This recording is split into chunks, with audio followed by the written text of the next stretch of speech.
அல்லேலூயா.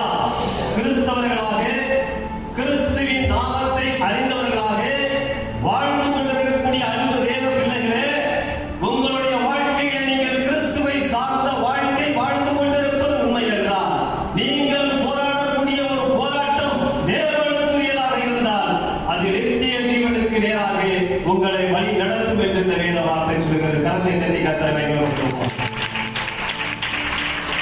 அடுத்தது என்ன சொல்லுது? அதற்காகவே நீ அழைக்கப்பட்டாய். எதற்காக அழைக்கப்பட்டாய்?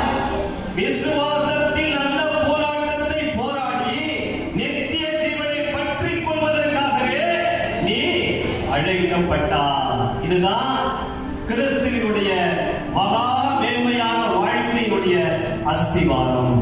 போடப்பட்டிருக்கிற அஸ்திவாரமாகிய இயேசு கிறிஸ்துவை அல்லாமல் வேறு ஒரு அஸ்திவாரத்தை போட ஒருவனாலும் கூடாது.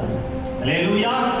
இன்றைக்கு நம்முடைய வாழ்க்கையில் இருக்கக்கூடிய போராட்டங்களை நீங்கள் ஆராய்ந்து பார்க்க வேண்டும். எதற்காக போராடுகிறீர்கள் என்பது ஊழியக்காரனுக்கு தெரியாது, ஊழியக்காரனுடைய குடும்பத்துக்கு தெரியாது, உங்களுடைய உற்றார் உறவினர்கள், நண்பர்கள், விசுவாசிகள், உங்களுடைய சகா பிரியமான நபர்களுக்கு கூட நீங்கள் எதற்காக போராடுகிறீர்கள் என்பது தெரியாது. ஆனால் உங்களுக்கு தெரியும், நான் எதற்காக போராடி கொண்டிருக்கிறேன். தேவ வசனம் சொல்கிறது, நீங்கள் போராடக்கூடிய இந்த போராட்டம் நித்திய ஜீவனுக்கு ஏதுவாக இருக்க வேண்டுமே தவிர இந்த உலகத்தோடு முடிந்து விடக்கூடாது. அல்லேலூயா.